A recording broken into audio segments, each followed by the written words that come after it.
On parle là, s'agissant de la présence des salariés dans les conseils d'administration, de gouvernance au sens large. La façon d'administrer une entreprise et au fond les rapports de force ou les équilibres qui s'y opèrent.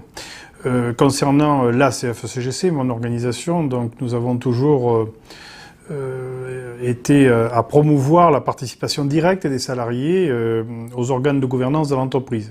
Nous sommes convaincus qu'un salarié qui aurait et qui a désormais la même voix au chapitre à l'identique des autres administrateurs peut-être cette voix de l'intérieur qui améliorerait la gouvernance pour aller vers une meilleure compréhension des mécanismes de l'entreprise et une meilleure articulation à l'intérieur de celle-ci. Au fond, si on prend le pari qu'une entreprise, c'est un triptyque actionnariat, donc capital, entreprise et force du travail, pour reprendre une expression bien connue, le seul endroit où où ces trois composantes-là peuvent se rencontrer, c'est dans les organes de direction au plus haut niveau. Et donc ça nous paraît quelque chose d'essentiel, parce que je crois que c'est l'occasion qui est donnée d'instaurer une confiance sur l'information, le partage de l'information, et particulièrement sur ce qui concerne la stratégie de l'entreprise. Et on sait que c'est quelque chose qui a de la peine à être partagé, et pourtant, nous considérons que si on tend vers cela, alors on fait un grand effort vers, je dirais, la meilleure compétitivité de l'entreprise, au fond, parce que tous les enjeux pourront être compris et assimilés, puis finalement on aura eu un échange à la conjonction de ces composantes-là qui fera que... Alors évidemment, cela peut poser le problème de la confidentialité, c'est quelque chose que nous avons bien sûr détouré, et il faut trouver un ajustement intelligent entre ce qui relève du confidentiel et ce qui peut malgré tout transpirer pour que les organisations syndicales appréhendent ce qui peut être dit du conseil d'administration au travers de leurs représentants.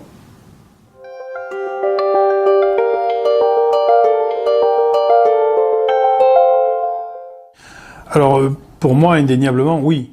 Nous sommes les promoteurs aussi de la présence des représentants des salariés dans le conseil d'administration, pour cela, justement pour cela, pour faire en sorte que la stratégie mise en œuvre soit la mieux comprise possible par toutes les forces de l'entreprise et que nous puissions également y concourir. Je parlais précédemment de la voix de l'intérieur, c'est-à-dire au fond faire remonter des choses sur ce que ces variations dans la stratégie peuvent avoir comme conséquence sociale et qu'elles soient appréhendées par tous les décideurs au niveau d'un organe de décision comme le conseil d'administration ou le conseil de surveillance. Donc oui, pour moi, c'est quelque chose d'essentiel. Et puis, en retour, si je puis dire, en redescendant, eh bien que ces représentants-là comprennent pleinement les enjeux d'avenir, de devenir d'une entreprise, et soit capable d'en transmettre l'essentiel, toujours sous le couvert de la confidence, parce que voilà, notamment pour les entreprises cotées, mais en tout cas puisse transmettre ce qui est possible de nature à changer un petit peu le regard des organisations syndicales et ne pas laisser uniquement sur la posture sociale. Je crois qu'une entreprise ne peut bien être compétitive ou se comporter que parce que justement elle aura su conjuguer à la fois ses enjeux stratégiques, mais son accompagnement social, son accompagnement économique. Et donc voilà, c'est pour nous quelque chose d'essentiel. Enfin, j'allais dire, c'est un des ingrédients de la réussite de l'entreprise. Alors je sais que c'est pas partagé par tout le monde et par toutes les organisations, mais en tout cas, en ce qui nous concerne, nous sommes à la promotion de cela, et c'est tant mieux si la loi l'a acté aujourd'hui.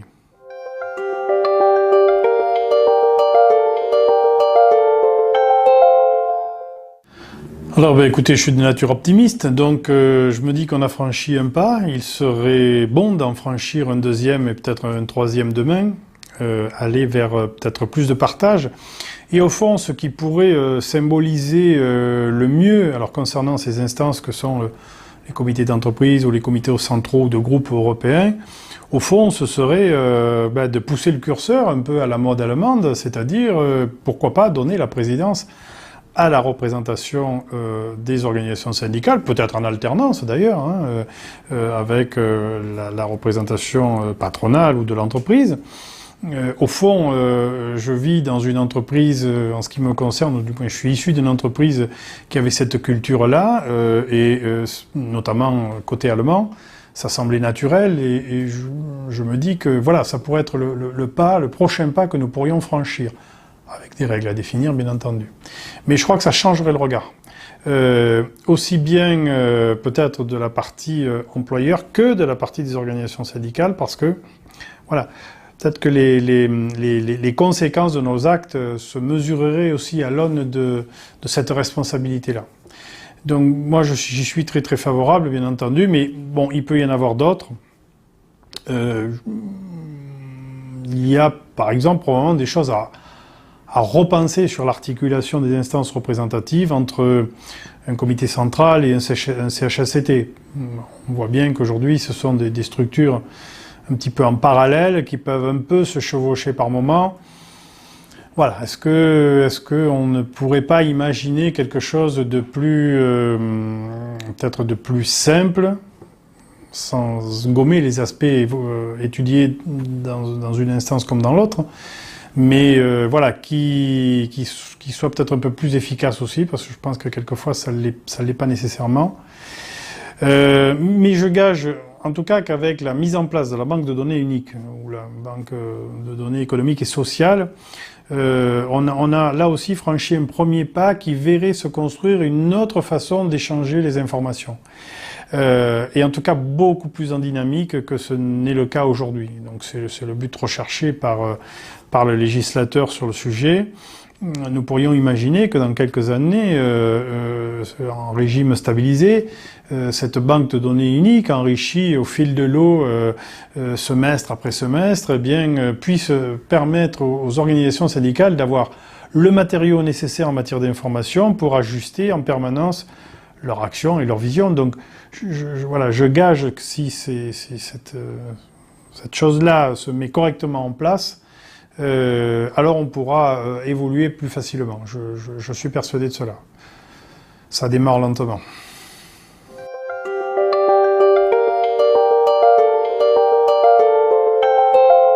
Bon, je pense pas que le modèle allemand soit immédiatement, et peut-être pas non plus nécessairement transposable en France. D'abord parce que nous avons des trajectoires de construction sociale différentes. On sait pourquoi le modèle allemand fonctionne comme cela aujourd'hui. Ils avaient un challenge qui était vital, qui était de remettre en ordre de marche leur pays après la Deuxième Guerre mondiale. Et au fond, la cogestion, la codétermination sur le modèle allemand est issue de cela. Bon, c'est pas tout à fait notre histoire. Et puis peut-être même l'esprit dans lequel les choses s'entendent en France. L'esprit des lois, l'articulation des lois. Enfin, on pourrait aller loin sur les conventions, les notions de droit, l'articulation entre tout ça. Enfin, tout ceci participe d'un modèle différent. Il n'en demeure pas moins que je pense qu'il y a des choses dont nous pouvons nous inspirer largement. L'accès à des données économiques et la consultation régulière sur la stratégie de l'entreprise, ça je crois que c'est quelque chose d'essentiel. Or c'est presque consubstantiel au modèle allemand, puisque ça fait partie de leur modèle à eux. Je crois que si on était capable au moins de s'inspirer de cela, nous aurions déjà franchi un grand pas. Après, nos dérivées sociales sont différentes et donc nous avons nos spécificités, ils ont les leurs, et je pense qu'il faut pouvoir bouger nos lignes, peut-être un peu sortir de notre cadre, mais avec notre singularité française. Voilà, elle est ce qu'elle est.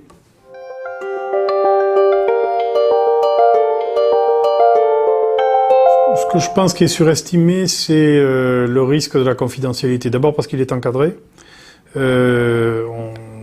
On n'arrive pas au conseil d'administration sans s'engager sur y compris par écrit. Voilà, c'est défini par le Code du commerce. Enfin, il y a un certain nombre de règles qui font qu'on ne s'affranchit pas de celles-ci. Et je pense que ceux qui accèdent à ces conseils-là, et notamment pour les entreprises cotées, connaissent les enjeux. Et donc, j'ai pas d'exemple où, pourtant nous sommes déjà présents dans des conseils d'administration d'entreprises cotées, j'ai pas d'exemple de défaillance de ce principe-là. Donc, j'allais dire, il ne faudrait pas le surévaluer pour justifier de ne pas le faire.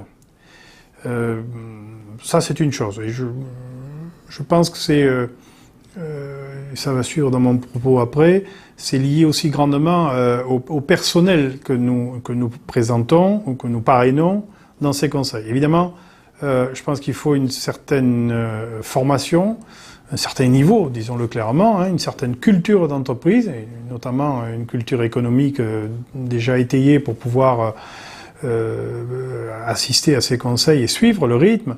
Et donc, évidemment, nous profilons, si je puis dire, nos représentants de telle sorte que, voilà, ils puissent s'insérer dans un conseil d'administration et pas être à la remorque permanente. Donc, voilà, on peut faire confiance aux organisations syndicales pour qu'ils fassent l'effort de former leurs représentants et j'allais dire, pousser les bons profils.